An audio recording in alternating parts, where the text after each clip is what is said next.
Hola niños, ¿cómo están? Espero que se encuentren muy bien. Vamos a pasar un contenido primero sobre la oración, el sujeto y el predicado, y luego vamos a ver unas tareas en el libro. ¿Ya? Entonces, ¿qué es una oración? Ya, una oración son enunciados que pueden entenderse por sí mismos y no necesitan más elementos para tener un significado. ¿Ya? Entonces, la forma más pequeña del lenguaje que se puede entender por sí misma, ¿ya? Que no necesita nada más para tener un significado entendible. Lo vamos a ver con ejemplos para que ustedes se den cuenta, ¿ya? Aquí hay 3 ejemplos. Los perros corren por el parque, es una oración. Mi hermana fue al cine con su amiga y el vaso se rompió. Ya, entonces, por ejemplo, si yo solamente dijera los perros, ¿ya? Eso no es una oración, es solo un sujeto, ¿ya? Pero una oración tiene que tener sujeto y predicado y tiene que entenderse una idea, ¿ya? Lo mismo si dijera solo rompió, ¿ya? Eso no es una oración, tiene que tener más de una parte, pero es breve, ¿ya? Entonces, mi hermana fue al cine con su amiga, se entiende por sí mismo, ¿ya? Es una oración. Asimismo, el vaso se rompió, también se entiende el significado que tiene. Luego vemos que tiene 2 partes las oraciones, sujeto y predicado. El sujeto es la persona, animal o cosa de la que se habla en una oración, ¿ya? Porque, por ejemplo, el vaso es una cosa, ¿cierto? Los perros son animales y mi hermana es una persona. Entonces, por eso pueden ser cualquiera de esas 3. Y es de quién se habla. En cambio, el predicado es lo que se dice de esa persona, animal o cosa. Ya todo el resto de la oración es el predicado. Por ejemplo, acá, los perros corren en el parque. Los perros, está marcado con amarillo, ese es el sujeto. Y corren por el parque sería el predicado. Ya, entonces, para saber cuál es el sujeto de una oración, uno tiene que preguntar de quién se habla o de qué se habla. En este caso, ¿de quién estamos hablando aquí? De los perros. ¿Y qué se dice de los perros en este caso? Que corren por el parque. Entonces, para saber cuál es el sujeto de la oración, nos preguntamos a nosotros mismos de quién estamos hablando o de qué estamos hablando. Y para saber cuál es el predicado, decimos qué es lo que se dice de este sujeto. ¿Ya? También los sujetos tienen un número. ¿Ya? ¿Qué es el número? Es la cantidad de personas, cosas o animales que forman al sujeto. ¿Ya? Entonces puede ser singular, que es cuando es solamente una persona o una cosa, y plural es cuando son 2 o más. ¿Ya? Entonces, siempre todas las cosas tienen un singular o un plural. Ya, por ejemplo, perro es singular y perros es plural, ¿cierto? O hermana es singular y hermanos o hermanas es plural. Y también tienen un género, los sujetos, ¿ya? El sujeto se refiere a si es femenino o masculino. En el español, las cosas también tienen género, ¿ya? Hay otros idiomas como inglés donde las cosas no tienen género. Por ejemplo, en español yo digo la silla o la mesa, ¿cierto? Mesa entonces sería femenino. Y si digo un mesón es masculino. Asimismo, si digo silla es femenino, pero un sillón es masculino. En inglés, en cambio, si yo digo couch, ¿cierto? Que es sillón, digo the couch. Eso no tiene género, porque cuando uno dice the, que es el o la, no tiene género, pero en español sí, todas las cosas tienen o femenino o masculino. Asimismo, las personas también obviamente pueden ser o femeninas o masculinas. Si digo hermana es femenino, si digo hermano es masculino. ¿Ya? Es importante en una oración que el sujeto y el predicado coincidan en el número, ¿ya? Porque tiene que tener sentido. Entonces, si yo digo, mi hermana fue a comprar, ¿cierto? Entonces, el fue habla de algo singular.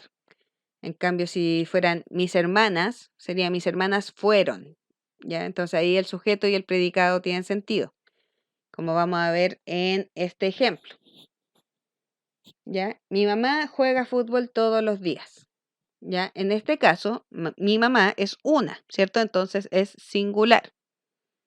Y por lo tanto, el sujeto de quien se habla es de mi mamá y el predicado sería, ¿qué se dice mi mamá? Que juega fútbol todos los días. Y acá en el predicado se ve entonces que también es singular el verbo, ya que es la acción. Juega. Si fuera plural, si dijera mis amigos, que es plural, sería juegan. Ya mis amigos juegan fútbol todos los días. Entonces ahí se ve que el sujeto y el predicado coinciden en el número. Los dos son singulares. ¿Ya? Y el otro ejemplo, para ver un plural, ¿cierto? Los árboles se mueven con el viento. ¿De quién estamos hablando? De los árboles. ¿Ya? En este caso, los árboles, como ven, son hartos árboles, o dos por lo menos, dos o más árboles. Eso es plural. Y por lo tanto, en el predicado también el verbo tiene que ser plural, mueven. Ya si fuera el árbol, diríamos el árbol se mueve con el viento.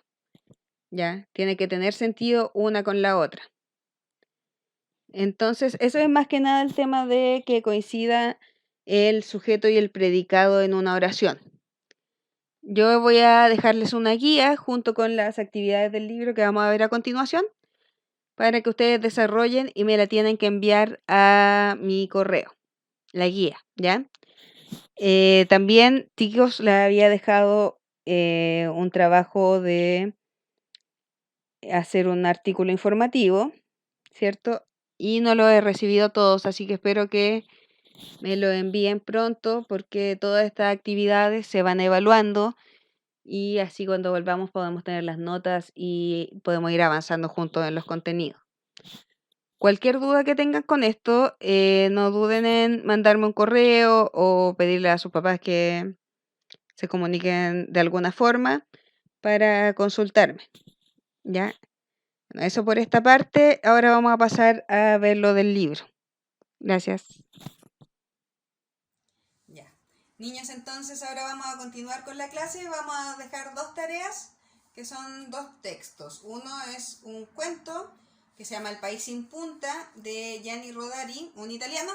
Y después vamos a ver un artículo informativo, ya que es como lo que hicieron ustedes, pero otro tema y para que apliquen la información que ya aprendieron. Les voy a leer yo el cuento para ayudarlos, pero el artículo informativo lo leen ustedes, ¿ya?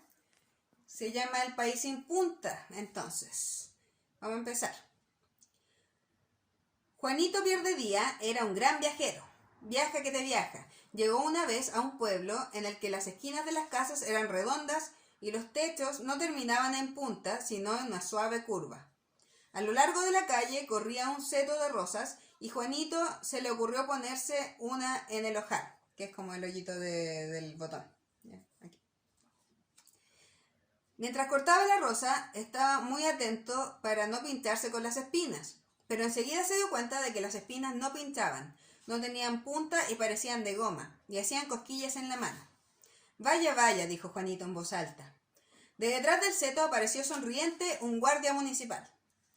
¿No sabe que está prohibido cortar rosas? Lo siento, no había pensado en ello. Entonces pagará solo media multa, dijo el guardia, que con aquella sonrisa bien habría podido ser el hombrecillo de mantequilla que condujo a Pinocho al país de los tontos. Juanito observó que el guardia escribía una multa con un lápiz sin punta y le dijo sin querer: «Disculpe, ¿me deja ver su espada?» «¿Cómo no?», dijo el guardia, y naturalmente tampoco la espada tenía punta. «¿Pero qué clase de país es este?», preguntó Juanito. «Es el país sin punta», respondió el guardia, con tanta amabilidad que sus palabras deberían escribirse todas en letra mayúscula. «¿Y cómo hacen los clavos?». Lo suprimimos hace tiempo. Solo utilizamos goma de pegar. Y ahora, por favor, deme 2 bofetadas, que son cachetadas. Juanito abrió la boca asombrado, como si hubiera tenido que tragarse un pastel entero. Por favor, no quiero terminar en la cárcel por ultraje a la autoridad. Si acaso las 2 bofetadas tendría que recibirlas yo, no darlas. Pero aquí se hace de esta manera, le explicó amablemente el guardia. Por una multa entera, 4 bofetadas. Por media multa, solo 2. ¿Al guardia? Al guardia. Pero eso no es justo, es terrible. Claro que no es justo, claro que es terrible, dijo el guardia. Es algo tan odioso que la gente, para no verse obligada a bofetear a unos pobrecillos inocentes, se mira mucho antes de hacer algo contra la ley. Vamos, deme las 2 bofetadas y otra vez vaya con más cuidado. Pero yo no le quiero dar ni siquiera un soplido en la mejilla. En lugar de una bofetada le daré una caricia. Siendo así, concluyó el guardia, tendré que acompañarle hasta la frontera. Y Juanito, humilladísimo, fue obligado a abandonar el país sin punta, pero todavía hoy sueña con poder regresar allí algún día para vivir del modo más cortés y en una bonita casa con techo sin punta. Ya. Ese es el cuento. Entonces ustedes tienen que responder las preguntas de la página 56 y 57, que son de comprensión lectora principalmente. Y después van a pasar a leer, el texto de la página 60, que se llama ¿Cuándo comenzamos a movernos? Ya se trata de las migraciones, de cuando las personas se mueven de un país a otro o de un continente a otro, ¿ya? Porque al principio, si ustedes saben, seguramente en historia han visto, las personas eran nómades, ¿ya? O sea que no tenían casa en un lugar establecido, sino que usaban como una especie de carpa y cosas, y se movían de un lado a otro siguiendo el ganado u otras cosas que necesitaban. Ya, entonces siempre hemos sido gente que viaja mucho, que se mueve, los seres humanos. Y aquí hablan de eso, de cómo empezó y cómo se ve hoy en día. ¿Ya? Entonces es un artículo informativo que quiere decir eso, que entrega información real ya sobre un tema, que trata de enseñarle o educar a una persona sobre este tema y es objetivo, o sea que no muestra opinión personal en este caso, solo es información. ¿Ya? Entonces esas serían las 2 tareas que tienen que hacer y la guía que les voy a mandar sobre sujeto y predicado, que es lo que vimos anteriormente. Eso, que estén muy bien chicos, estamos hablando. Cuídense mucho.